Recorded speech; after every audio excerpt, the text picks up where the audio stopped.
ഹരേ കൃഷ്ണ. ജയതു ജയതു ദേവോ ദേവകീ നന്ദനോയം. ജയതു ജയതു കൃഷ്ണോ വൃഷ്ണിവംശപ്രദീപഃ. ജയതു ജയതു മേഘശ്യാമള കോമളാംഗോ. ജയതു ജയതു പൃഥ്വീ ഭാരനാശോ മുകുന്ദ. ഹേ കൃഷ്ണ കരുണാ സിന്ധു ദീനബന്ധോ ജഗത്പതേ. ഗോപേശ ഗോപികാകാന്ത രാധാകാന്ത നമോസ്തുതേ. തപ്തകാഞ്ചന ഗൗരാംഗി രാധേ വൃന്ദാവനേശ്വരി. വൃഷഭാനോ സുതേ ദേവി പ്രണമാമി ഹരേ പ്രിയേ. ഹരേ കൃഷ്ണ. എല്ലാവർക്കും മധുരാമൃതത്തിലേക്ക് സ്വാഗതം. അപ്പോൾ ഇന്ന് ഞാൻ പറയാൻ പോകുന്നത് തികച്ചും വ്യത്യസ്തമായൊരു കാര്യമാണ്. അതായത് നമ്മുടെ ഓരോ വ്യക്തികളുടെയും ജീവിതം ഇങ്ങനെ പൊയ്ക്കൊണ്ടിരിക്കുന്ന ആ ഒരു പാതയിൽ നിന്ന് എപ്പോഴെങ്കിലുമൊക്കെ ഒന്ന് വ്യതിചലിക്കും. അതായത് ഈ ജീവിതം എപ്പോഴെങ്കിലുമൊക്കെ ഒന്ന് മാറ്റിമറിക്കും. അതിന് ചില കാരണങ്ങളും ഉണ്ടാകും. വെറുതെ ഒന്നും അങ്ങനെ സംഭവിക്കില്ല, കാരണങ്ങളുണ്ടാകും. ചിലപ്പോൾ ചില സംഭവങ്ങൾ ചില വ്യക്തികളുടെ ജീവിതം മാറ്റിമറിച്ചേക്കാം. ചിലരുടെ വിയോഗം ചിലരുടെ ജീവിതം അപ്പാടെ മാറ്റിമറിക്കാം. ഇനി ചിലരുടെ വരവ് അതും നമ്മുടെ ജീവിതത്തെ മാറ്റിമറിക്കും. അതായത് ഇപ്പോൾ നമ്മൾ എങ്ങനെ ജീവിക്കുന്നു, ആ ജീവിതത്തിലേക്ക് പുതിയൊരു വ്യക്തി വരികയാണെങ്കിൽ, അതൊരു കുഞ്ഞായിക്കോട്ടെ, ഭാര്യയായിക്കോട്ടെ, ഭർത്താവായിക്കോട്ടെ, ഇങ്ങനെ പുതിയ ഒരാൾ നമ്മുടെ ജീവിതത്തിലേക്ക് കടന്നു വരുമ്പോൾ, ചിലപ്പോൾ സുഹൃത്തുക്കളായിരിക്കാം, കടന്നു വരുമ്പോൾ നമ്മൾ ചിലപ്പോൾ പൊയ്ക്കൊണ്ടിരിക്കുന്ന ആ ഒരു പാതയിൽ നിന്നും നമ്മുടെ ജീവിതം വല്ലാതെ ഒന്ന് മാറിപ്പോകും. പിന്നെ നമ്മൾ ജീവിക്കുന്നത് ഒരുപക്ഷെ അവർക്ക് വേണ്ടിയിട്ടാകും, അവരുടെ സന്തോഷത്തിന് വേണ്ടിയിട്ടാകും, അങ്ങനെയായിരിക്കും. ചിലപ്പോൾ ചിലരുടെ ജീവിതം എന്ന് പറയുന്നത്, ചില വ്യക്തികളുടെ വിയോഗമുണ്ടാകുമ്പോൾ ഒരുപക്ഷെ കുടുംബത്തിൽ യാതൊരു ശ്രദ്ധയും ഇല്ലാതെ നടക്കുന്ന ഒരാളാണെങ്കിൽ ചിലരുടെ വേർപാട് ചിലപ്പോൾ ആ വ്യക്തിയെ ഒന്ന് നേരെ തിരിച്ച് ചിന്തിക്കാം. പിന്നെ ഉത്തരവാദിത്തപ്പെട്ടൊരു മനുഷ്യനായി, സ്വന്തം കുടുംബത്തെ നല്ലതുപോലെ നോക്കുന്ന ഒരാളായി, അങ്ങനെയൊക്കെ സംഭവിക്കാനുള്ള സാധ്യതയുണ്ട്. പിന്നെ ചില സംഭവങ്ങൾ, ചിലപ്പോൾ ചില ആക്സിഡൻറ്റുകൾ, ചില സംഭവങ്ങൾ നേരിട്ട് കാണുമ്പോഴുണ്ടാകുന്ന ആ ഒരു മനസ്സിൻ്റെ മാറ്റം, അതൊക്കെ തന്നെ പല വ്യക്തികളെയും അവരുടെ ജീവിതത്തിൽ നിന്ന് മാറി ചിന്തിക്കാൻ പ്രേരിപ്പിക്കുന്ന ഒന്നാണ്.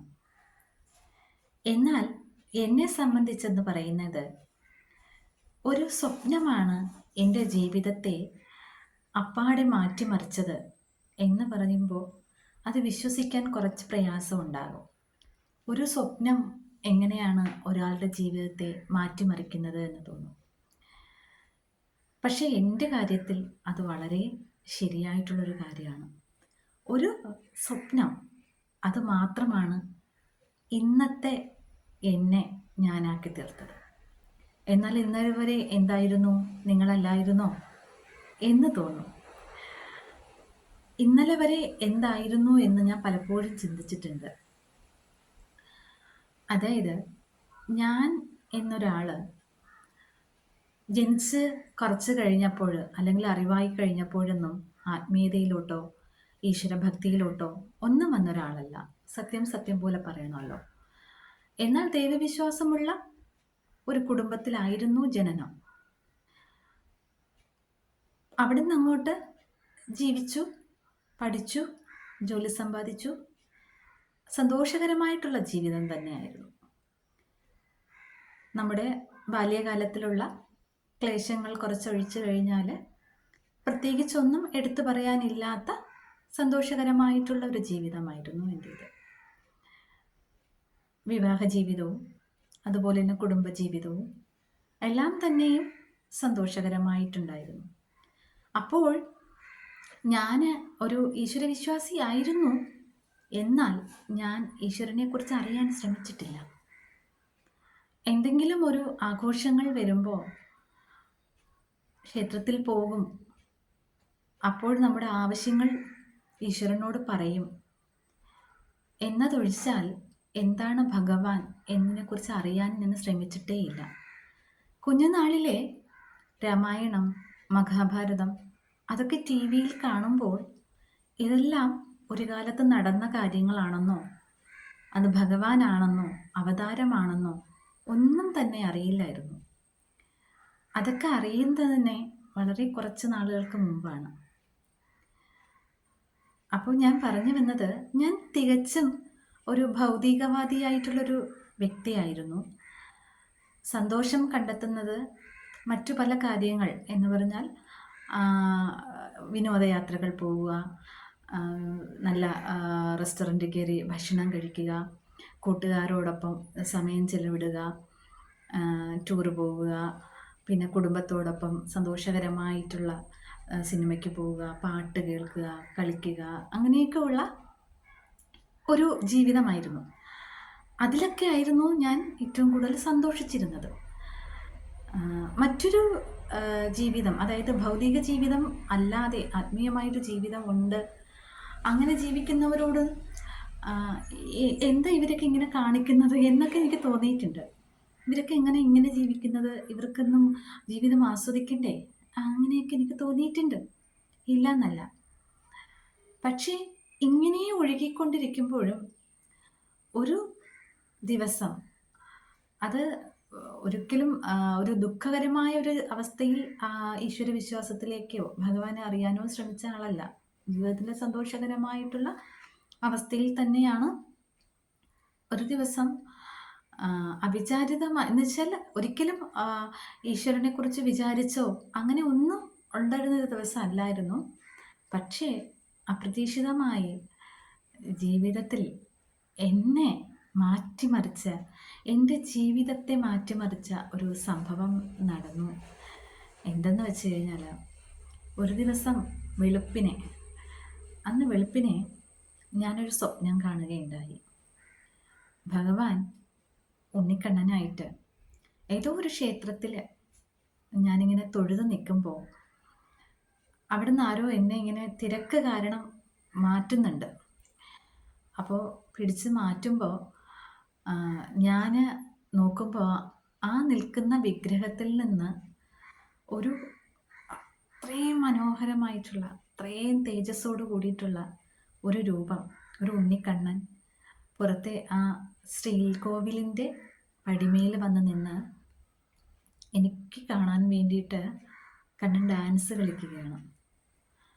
വളരെ മനോഹരമായ ചുവടുകൾ വെച്ച് കയ്യിലൊരു കൊടവുമുണ്ട്.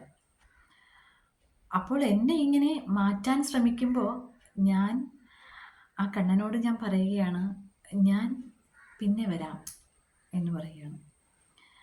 അങ്ങനെ ഞാൻ പോകാൻ തുടങ്ങുമ്പോൾ ആ കുടത്തിൽ നിന്ന് ഒരു കൈ നിറയെ വെണ്ണ വാരിയിട്ട് എൻ്റെ കയ്യിലേക്ക് വെച്ച് തരികയാണ്.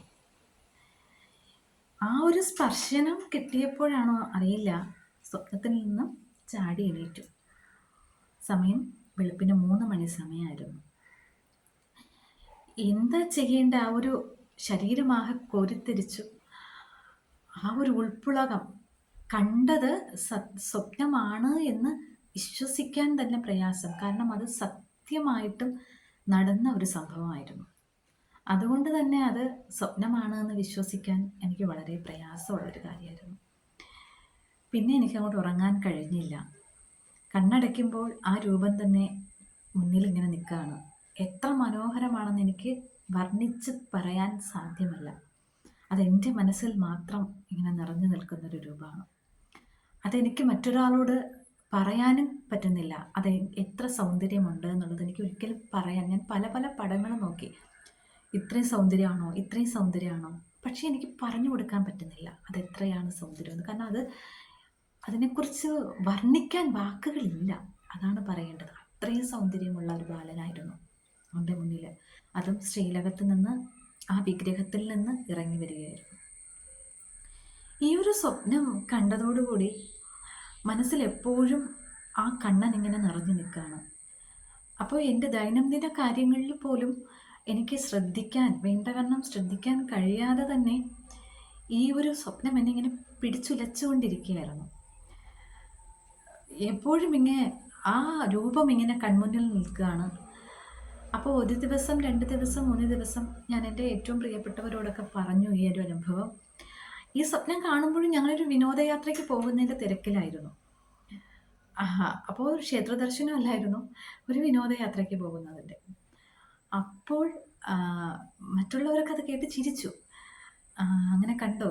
ചിരിച്ചു. അപ്പോൾ കുറച്ച് പേര് പറഞ്ഞു, ഗുരുവായൂരൊന്ന് പോയി തൊഴുതോളൂ, ഗുരുവായൂരപ്പനായിരിക്കും എന്ന് പറഞ്ഞു.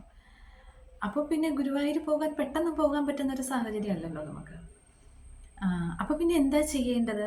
അപ്പോൾ 3-4 ദിവസമായപ്പോൾ ഈ ഒരു കണ്ട ആ ഒരു ചിത്രം മങ്ങിത്തുടങ്ങി. അതിൻ്റെ ആ ക്ലാരിറ്റി കുറഞ്ഞു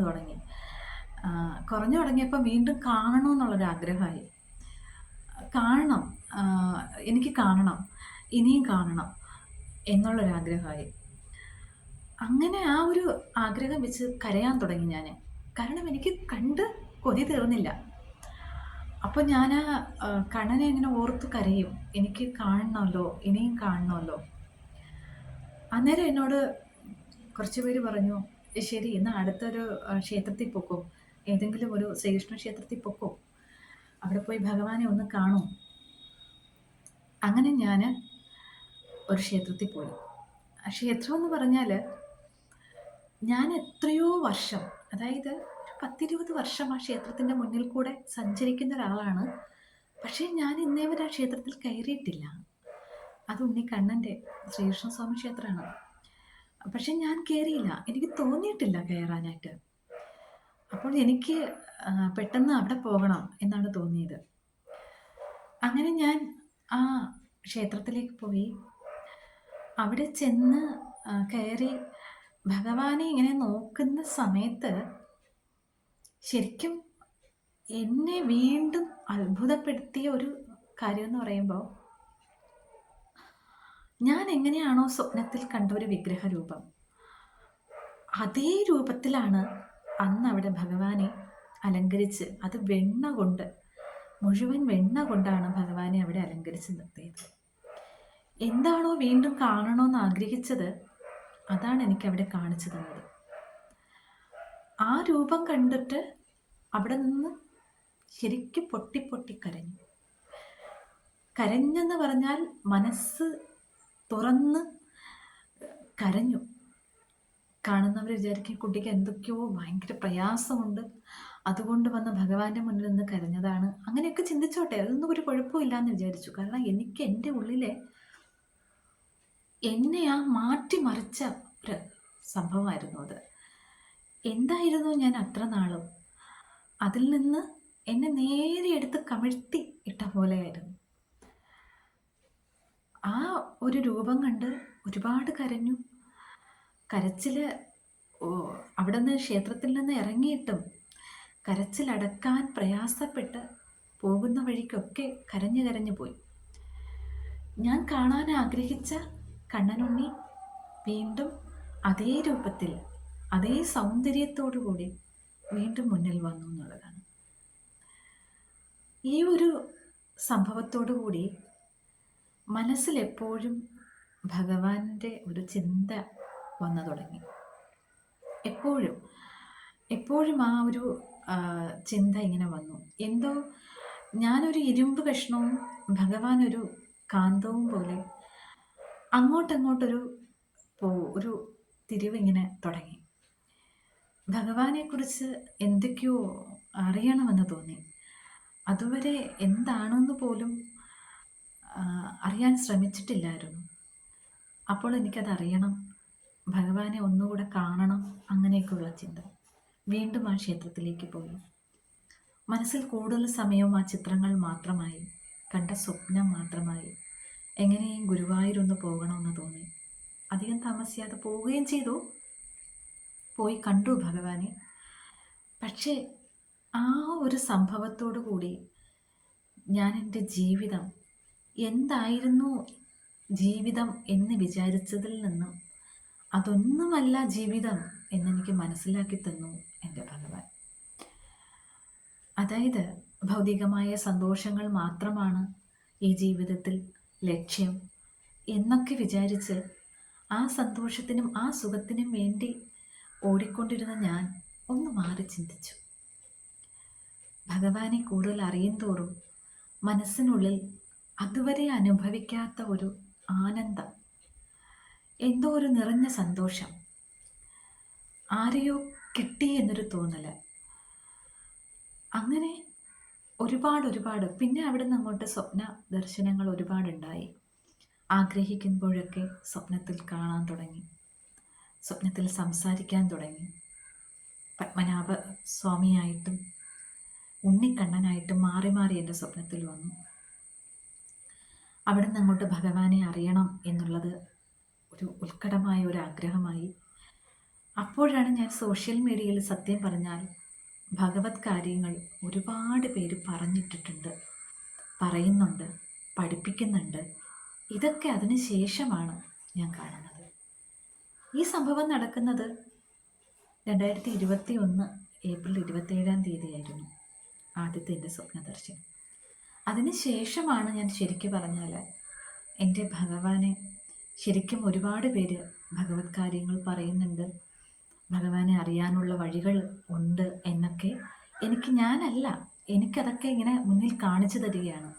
നീ എന്താണ് അറിയാൻ ആഗ്രഹിക്കുന്നത്, അത് ഞാൻ നിനക്ക് കാണിച്ചു തരാം എന്ന് പറഞ്ഞ് ഞാൻ എന്താണ് മനസ്സിൽ ആഗ്രഹിക്കുന്നത് അതൊക്കെ എനിക്ക് സോഷ്യൽ മീഡിയയിൽ കൂടെ ഇങ്ങനെ കിട്ടിത്തുടങ്ങി.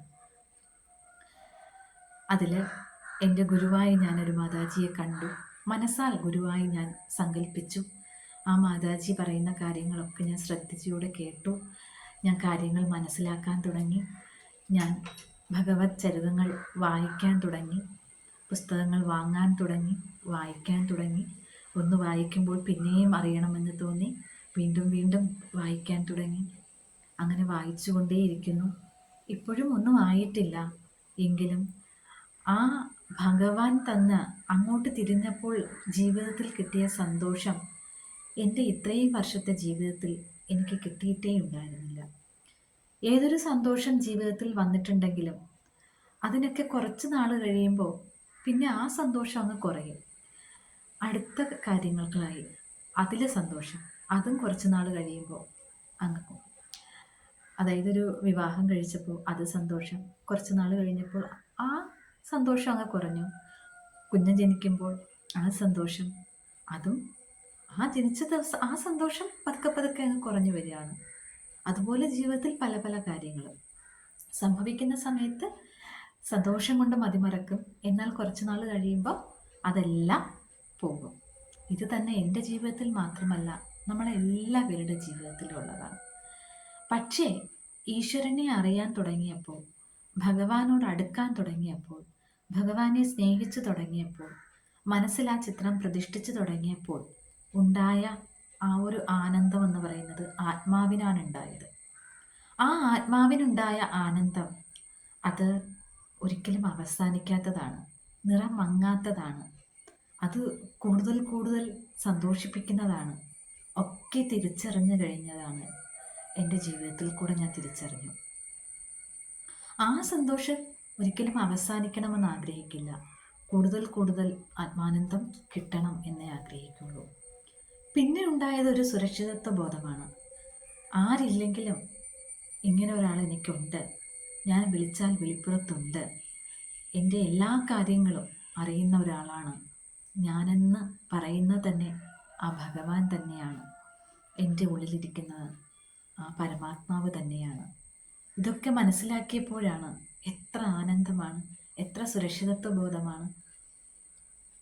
അപ്പോൾ നാമജപം തുടങ്ങി. മുടങ്ങാതെ ചെയ്തു തുടങ്ങി, കൂടുതൽ കൂടുതൽ ജപിച്ചു തുടങ്ങി, കൂടുതൽ സമയവും ജപിക്കാൻ തുടങ്ങി. അപ്പോഴാണ് ഭഗവാൻ ഒരു കവചമായും കൂടെ മുന്നിലുണ്ട് എന്ന് മനസ്സിലാക്കുന്നത്. ആപത്തുകളിൽ നിന്നൊക്കെ ഇങ്ങനെ പ്രൊട്ടക്റ്റ് ചെയ്ത് കൊണ്ടുപോകുന്ന ഭഗവാൻ. അപ്പോൾ ആ ഭഗവാൻ ഒരിക്കലും കൈവിട്ടു പോകില്ല. നമ്മളിങ്ങനെ മുറുകെ പിടിക്കുമ്പോൾ നമ്മൾ കൂടുതൽ മുറുകെ പിടിക്കുകയാണ്. ഒരിക്കലും നമ്മളെ അകലാനും സമ്മതിക്കില്ല. നമ്മളെ കൂടുതൽ വലിച്ചടുപ്പിച്ചുകൊണ്ടിരിക്കുകയാണ്. ഇത് ജീവിതത്തിൽ അറിഞ്ഞപ്പോഴാണ് എൻ്റെ ജീവിതത്തിൻ്റെ, എൻ്റെ ആയുസ്സിൻ്റെ പകുതിയിലും കഴിഞ്ഞു പോയിട്ടുണ്ട്. ഞാൻ ഇതൊക്കെ അറിയാൻ ഇത്രയേറെ വൈകിപ്പോയല്ലോ എന്ന കുറ്റബോധം, പശ്ചാത്താപം എനിക്ക് ചെറുതൊന്നും അല്ല ഉള്ളത്. എൻ്റെ നല്ല സമയങ്ങളൊക്കെ ഞാൻ എന്തിനോ വേണ്ടി വെറുതെ പാഴാക്കി കളഞ്ഞു. അന്നൊന്നും എനിക്ക് ഇതറിയാൻ കഴിഞ്ഞില്ലല്ലോ. ഇനി എത്ര സമയം ഞാനുണ്ട് എന്നെനിക്കറിയില്ല. വൈകിപ്പോയി. ഒരു നീർക്കുമിള പോലെയുള്ള ഈ ജീവിതം, ആ നീർക്കുമിള പൊട്ടുമ്പോൾ നമ്മൾ കഴിഞ്ഞു. അത് എത്ര ദിവസമാണ്, എത്ര വർഷമാണ്, എത്ര മണിക്കൂറാണ്, ഒന്നും അറിയില്ല. എങ്കിലും ഏതൊരു അവസാന സമയമെങ്കിലും, പകുതി ജീവിതം കഴിഞ്ഞതിന് ശേഷമെങ്കിലും, പകുതിയാണോ മുക്കാൽ ഭാഗമാണോ ഏകദേശം കഴിഞ്ഞോ എന്നൊന്നും അറിയില്ല. എങ്കിലും ഞാൻ പറയുകയാണ്, ഒരു മനുഷ്യായുസ് എന്ന് പറയുന്നതിൻ്റെ പകുതി കഴിഞ്ഞ സ്ഥിതിക്ക് ഇപ്പോഴെങ്കിലും അറിയാൻ കഴിഞ്ഞല്ലോ എന്നുള്ളൊരു സന്തോഷമുണ്ട്. അല്ലെങ്കിൽ വെറുതെ വ്യർത്ഥമായി പോയേനെ ഈ ജീവിതം എന്നത് ഉറപ്പായിട്ടുള്ളൊരു കാര്യമാണ്. അപ്പോൾ ഞാൻ പറയുന്നത്, നിങ്ങൾക്ക് ആർക്കെങ്കിലും എപ്പോഴെങ്കിലും മനസ്സുകൊണ്ട് ആ ഈശ്വരനെ അറിയണമെന്ന് തോന്നിയാൽ, ആ ഈശ്വരനെ അടുക്കണമെന്ന് തോന്നിയാൽ, ഒരിക്കലും പിന്നെ ഒരു നിമിഷം പോലും ചിന്തിച്ചിരിക്കരുത്. എതിർപ്പുകൾ ഉണ്ടാകും.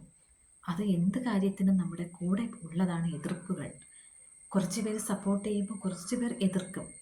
പക്ഷേ എൻ്റെ ജീവിതത്തിലും എതിർപ്പുണ്ടായിട്ടുണ്ട്. അതൊക്കെ എത്ര അനായാസേന അത് മറികടന്നു എന്നാണ് ഞാൻ ഓർക്കുന്നത്. കാരണം ആ ഒരു ശക്തി വലിച്ചടുപ്പിക്കുകയാണ്. അതിന് മുന്നിൽ തടസ്സമായി വരുന്നവരൊക്കെ നിഷ്പ്രഭരായി പോവുകയാണ്. നമ്മുടെ ലക്ഷ്യം എന്ന് പറയുന്നത് ഭഗവാനാണ്. അതിലോട്ട് ഇങ്ങനെ അടുത്തുകൊണ്ടിരിക്കുമ്പോൾ പാടില്ല എന്ന് പറയുന്നതൊക്കെ നമ്മുടെ മുന്നിൽ നിന്ന് മാറ്റിത്തരുകയാണ്.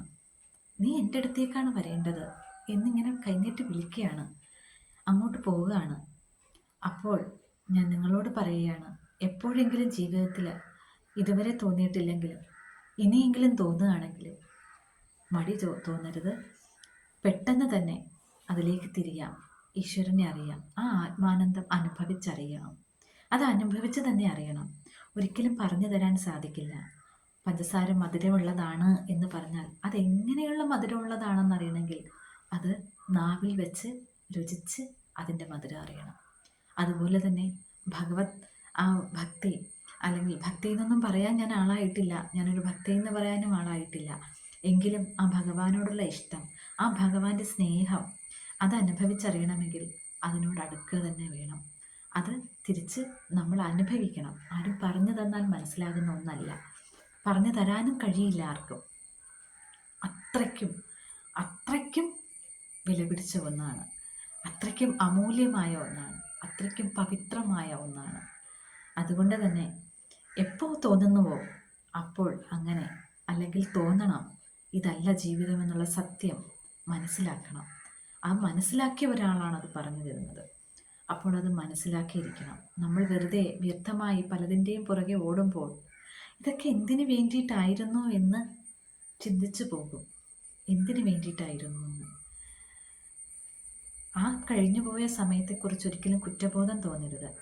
എത്ര ചെറുതിലെ നിങ്ങൾക്ക് എത്ര ചെറുപ്പത്തിൽ തോന്നുന്നുവോ അത്രയും നല്ലതെന്നേ ഞാൻ പറയുള്ളൂ. കാരണം ആ ഒരാൾ, ആ ഒരു ശക്തിയാണ് നമുക്ക് കിട്ടാൻ പോകുന്നത്. ആ പരമാത്മാവിനെയാണ് നമുക്ക് കിട്ടാൻ പോകുന്നത്. ആ ജഗത് പിതാവിനെയാണ് നമുക്ക് കിട്ടാൻ പോകുന്നത്. അതൊരിക്കലും വേണ്ടെന്ന് വെക്കരുത്. കൂടെയുള്ളവരൊക്കെ പലരും പല വഴിക്കും പോകുമ്പോൾ ഒറ്റയ്ക്കായി പോകില്ല. ആ കൈകൾ എപ്പോഴും നമ്മളെ മുറുകെ പിടിച്ചിരിക്കും. നമുക്കെപ്പോഴും തുണയായി, സാന്ത്വനമായി ആ ശക്തി നമ്മളോടൊപ്പം ഉണ്ടായിരിക്കും. ഉറപ്പായിട്ടുള്ളൊരു കാര്യമാണ്. അതിന് ഒരു സംശയവും വേണ്ട എന്നുള്ളതാണ്. പകരം നമ്മൾ ചെയ്യേണ്ടത് എന്താണ്?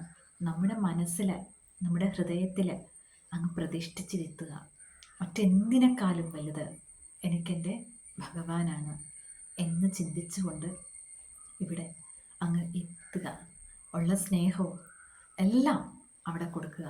വാത്സല്യമാണോ, സ്നേഹമാണോ, സുഹൃദ്ഭാവമാണോ, ദാസഭാവമാണോ, എന്ത് ഭാവത്തിലായിരുന്നാലും അവിടെ ഇരുത്തി പൂജിക്കുക എന്നുള്ളതാണ്. അപ്പോൾ ഇനിയുമുണ്ട് ഒരുപാട് അനുഭവങ്ങൾ പറയാൻ. പോകുമ്പോൾ ഞാനത് പറയുന്നതായിരിക്കും. ഹരേ കൃഷ്ണ.